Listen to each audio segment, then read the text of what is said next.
एक सुबह मैं जागा और महसूस किया कि मुझे किसी तरह अदृश्य होने की शक्ति मिल गई है। पहले तो मैं इसका उपयोग स्कूल के गुंडे को डराने के लिए करना चाहता था, लेकिन आधे रास्ते में मैंने देखा कि कुछ सहपाठी एक प्रतिबंधित प्रयोगशाला की ओर जा रहे हैं। इससे मेरी योजनाएं तुरंत बदल गईं, इसलिए मैं चुपचाप उनका पीछा करने लगा। कमरा चमकते उपकरणों से भरा था, जिससे मुझे लगभग चक्कर आ गए। अचानक मैंने उस लड़की को देखा जिसे मैं वर्षों से पसंद करता था। जैसे ही मैं खो गया, एक बड़ा लैब पैनल बंद हो गया और मेरी दृष्टि को अवरुद्ध कर दिया। हर कोई शोर की ओर मुड़ा। मेरा दिल तेजी से धड़क रहा था और जितनी तेजी से यह धड़कता, उतनी ही तेजी से मेरी अदृश्यता गायब होने लगी। जब पैनल उठा तो मैं घबरा गया और जोर से चिल्ला उठा। उस घटना के बाद मैं पूरे स्कूल में चर्चा का विषय बन गया।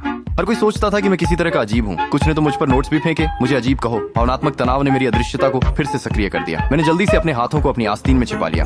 कक्षा समाप्त होने से पहले ही मैं कमरे से बाहर भाग गया। जब मैं खुद को लपेटकर घर पहुंचा तो मेरी बहन ने मुझे तुरंत देख लिया। एक दिन जब मैं सुपर पावर के बारे में किताबें पढ़ रहा था, मैंने अचानक सुना कि मेरी माँ मेरे कमरे की ओर आ रही है और मैं अभी भी अपनी क्षमता को पूरी तरह से नियंत्रित नहीं कर पा रहा था। देखे जाने से बचने के लिए मैंने अपने कपड़े उतार दिए ताकि वे हवा में न तैरें। और जैसे ही मेरी माँ ने दरवाजा खोला, मैं अदृश्य हो गया। फिर लिविंग रूम में फोन बजा। उसके बाद वह चली गई।